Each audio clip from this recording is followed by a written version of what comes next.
Hello and welcome to Superpower Gaming. I'm your host, Kevin Castley, and in this video, we're going to be taking a look at the Kollecc Society from Discordant Stars fan expansion of Twilight Imperium 4th Edition.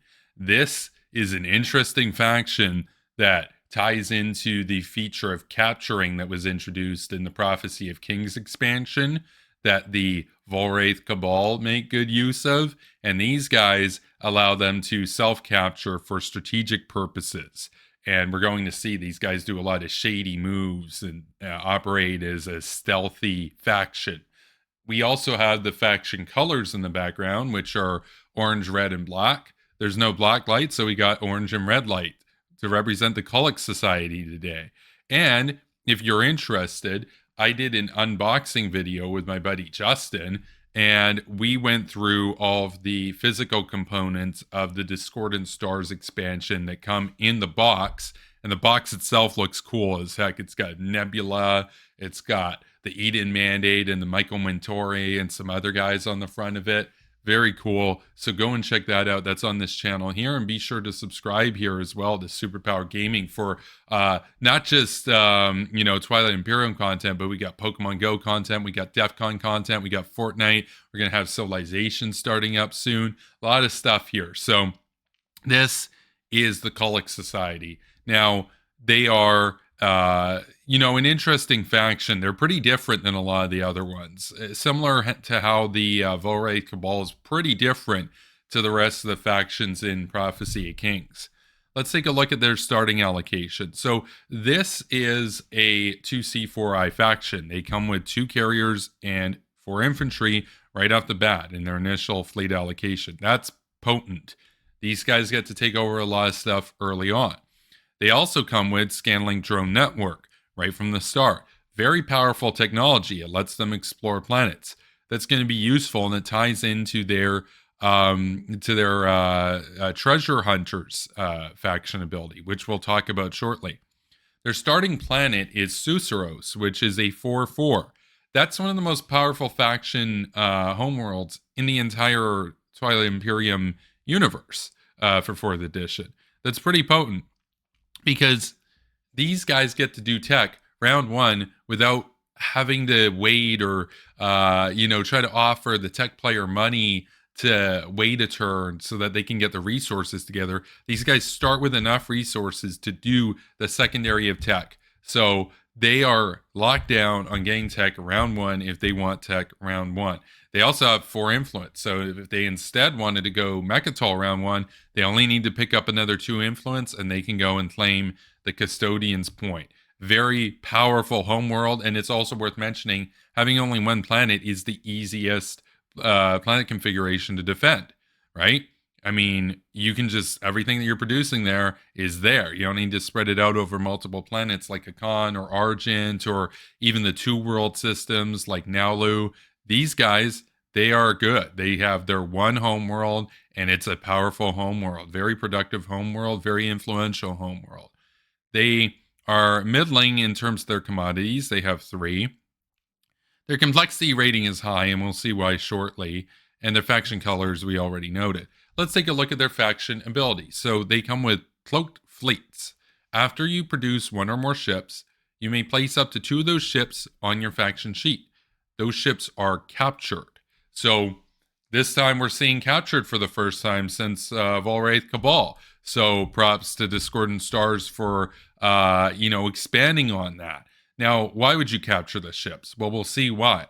The Shroud of Lith, after movement, if the active system contains 1 or more of your non-fighter ships, you may place up to 2 of your captured ships and 2 of your captured ground forces from your faction sheet in that system's space area. So you would produce with cloaked fleets and take them out of the game, put them on your faction sheet instead of having those ships for you to send out.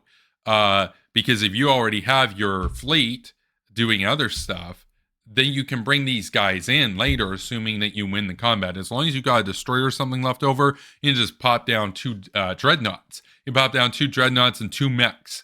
All of a sudden, right there, we went from having 1 destroyer left over after battle to now you've got a sizable fleet and army that's there. So that's a pretty interesting ability. Now, this can backfire, though. There's a reason why they have a high complexity rating, which is that if you mess up the combat, if you lose, or even if you win, but you're very, very severely underpowered afterwards because there was a big battle of attrition, you lost a lot more than you were expecting. Well, now your system, even with those extra ships, is not going to be as reinforced as you might like it to be. Additionally, pulling those resources out of the map and onto your faction sheet, yes, it can add a bonus later to lock down the system you're taking, but it also means those resources you spent aren't going to be used in terms of aiding the combat that's going on the map. So your presence in the galaxy is lesser than it would be otherwise. So that's the trade-off here. Their third faction ability is not related to the capturing function. It's separate. It is the treasure hunters. It's more related to their Scanlink drone network starting tech feature. It says at the start of your turn, you may look at the top card of the cultural, hazardous, or industrial exploration deck.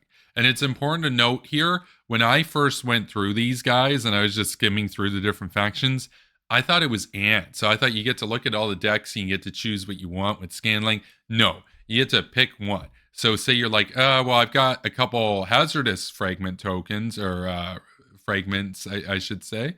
I need one more.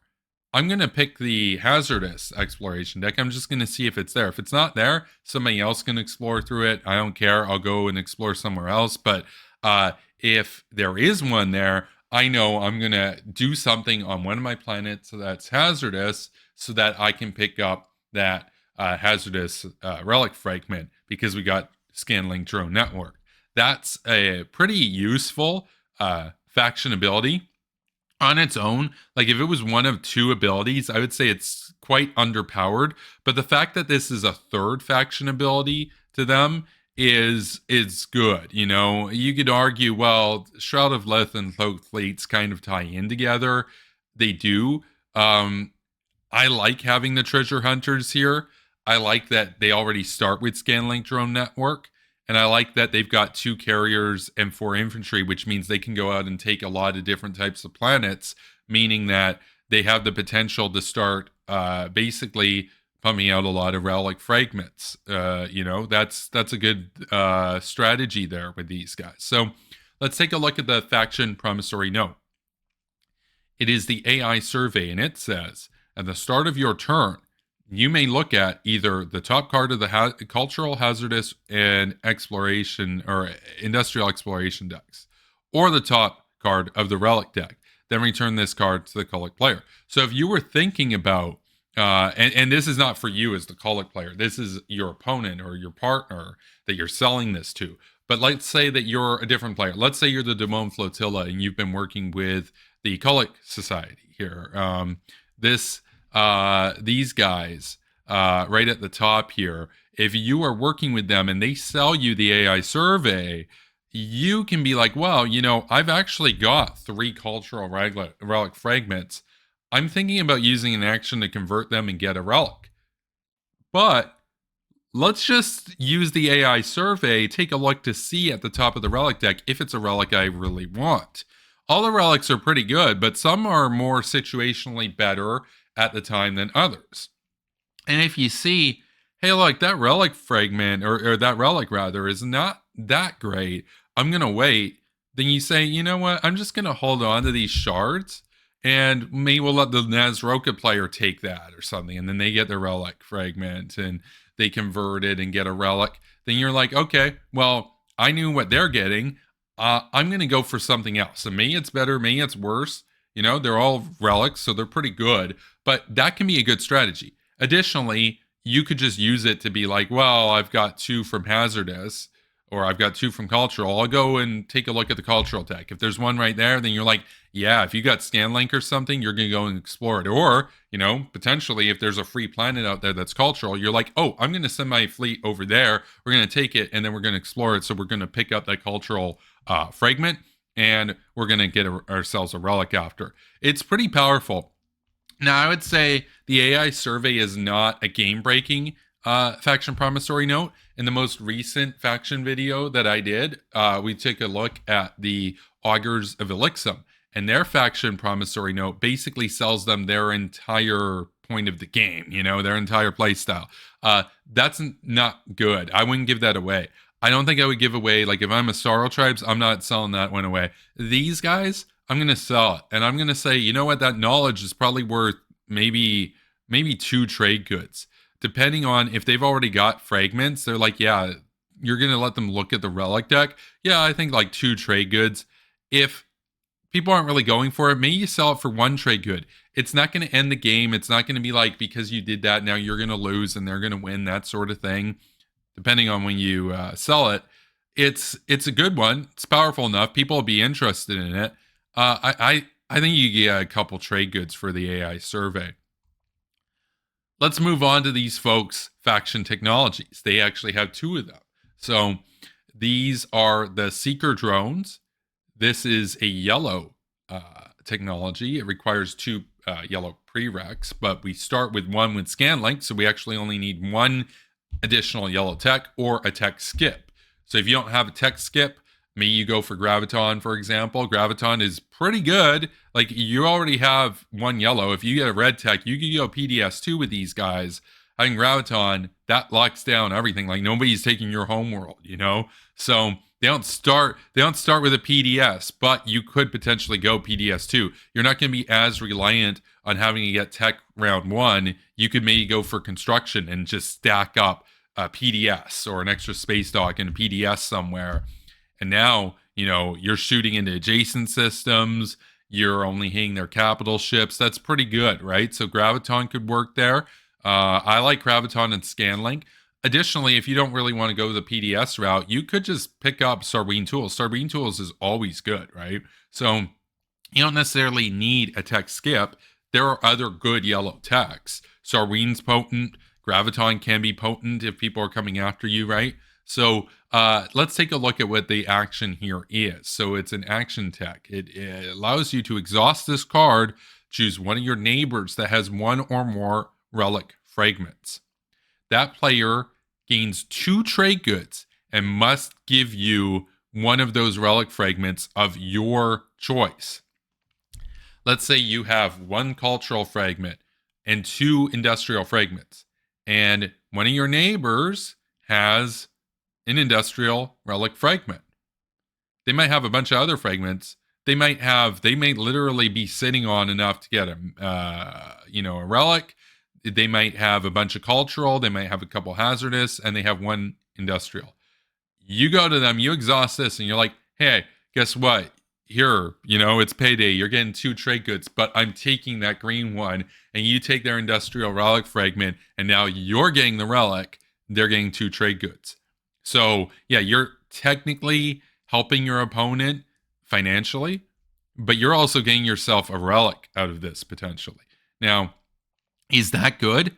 Well, it depends on who your neighbors are. If your neighbor is Nazroka or something and they're just zooming through the decks, they're probably going to be sitting on some relic fragments, Might be a good idea to research Seeker drones. If you've got an Imperium player beside you, and guess what? Oh, they've got a couple colorless relic fragments, from their exploration deck, right? In empty space, you might be like, okay, well, I want one of your colorless relic fragments. You can use it for anything. It depends who your neighbors are. If your other neighbors don't have ScanLink and they're not Nazroka, they're not Imperium, they're not any of the newer factions that feature ScanLink or Dark Energy Tap, there's probably not going to be that many relic fragments at the table. Maybe you don't research this. Maybe you go for other stuff instead, right? So it's all situational. But this has the potential to be really mischievous and really annoy people. And that whole 2 trade good thing, like, yeah, they're getting something out of it. They're still going to be mad if you take a relic fragment from them. So just be aware that's an easy way to make an enemy. Their second faction tech is a blue one. It is Shrouded Skirmishers. So that's kind of a tongue twister right there. Shrouded Skirmishers. It requires one blue tech, which we don't start with. You could grab Dark Energy Tap if you really want to go into exploration. You can grab Anti-Mass if you got asteroids around you, or if you need to get into an asteroid field, right? What does it allow you to do? It says at the start of a space combat, you may choose one of your ships in the active system that did not begin this action in that system. Roll a die. On a result equal to or greater than that ship's combat value, produce one hit. Your opponent must assign it to one of their ships. So this ties in with the whole shrouded stealthy thing. It ties into the Shroud of Lith. After movement, if the active system contains one or more of your non-fighter ships, you may place up to 2 of your captured ships and 2 of your captured ground forces from your faction sheet in the system space area. I should note here, I think I messed it up earlier on. You don't actually have to win the combat. This is just after movement, not after combat. So you could just then right there with Shrouded Skirmishers, you could bring in one of your ships in the active system to not begin this action in that system. Let's say you bring in 2 dreadnoughts. You bring in 2 dreadnoughts using the Shroud of Lith. Okay, that's very cool. Now you've got Shrouded Skirmishers. So you use that. What is the combat value of a dreadnought? Combat value of a dreadnought is 5. So what are you going to do? You're going to roll your die. On a result equal to or greater than that ship's combat value, produce 1 hit. You roll it and you roll a 3. Okay, you didn't get anything out of it. Let's roll again. You roll a 5. Boom. There you go. You actually have a 60% chance with a dreadnought because it's a really combat heavy unit. You have a 60% chance with them that you're going to get an extra hit. Your opponent must assign it to one of their ships. So that's pretty powerful depending on what you're bringing in there. Now, if you're bringing in a destroyer with the Shroud of Lith, your destroyer is going to hit on a 9. You have a 20% chance that that dice roll is going to give you a hit. But if you're bringing in dreads, you are statistically going to be getting quite a few hits out of this technology the sooner you research it. So if that's the direction you're going in and you're going to do a lot of combat, get this tech. Like get Dark Energy Tap or something, get this tech. If you got a blue skip, just get this tech right away because it's going to incentivize you to capture heavy duty ships like War Suns if you go in that direction. It's going to, I wouldn't suggest going War Suns with these guys, but, combat heavy stuff. We're talking dreads. We're talking potentially cruisers, right? So let's take a look at the Flagship. This is the Nightingale 5. It's a cost of 8, combat 5 times 2. Very, very good combat roll. Solid combat right there. Movement of 1, capacity 3. Abilities. It's got sustained damage, and when this unit retreats, you may capture each of your units that retreat. Well, that's a really good way to stock up stuff for the Shroud of Lith, right? So you just retreat with a bunch of dreads. Now you got dreads to bring in for future stuff that you're going to use the Shrouded Skirmishers on. So, yeah, that can be really good, actually, as a flagship. Let's take a look at their mech. This is the Nightshade Vanguard. At the end of a tactical action in this system, you may place up to 2 ground forces from this planet onto your faction sheet. Those units are captured. Well, that's pretty good because, look, it talked about in the Shroud of Lith that we not only can bring in 2 of our ships that we captured, we can also bring in 2 of our ground forces in the same go. We can bring in 4 units. So we could literally just capture 2 ground forces from this planet on the faction sheet. So we could just bring in 2 infantry or an infantry and a mech. Boom. The Nightshade Vanguard is a very powerful mech given our faction abilities. So that's a really quick way to get infantry to go and take planets. Let's look at the leader suite.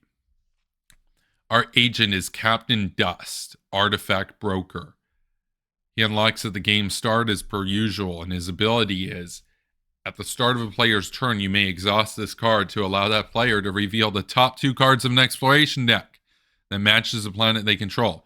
They gain any relic fragments that they revealed and discard the rest. So that's pretty potent. So let's see. We're just going to use our agent here, and we exhaust it. And now we're going to choose, say, let's choose the cultural deck. Cultural deck's got a lot of relic fragments in it.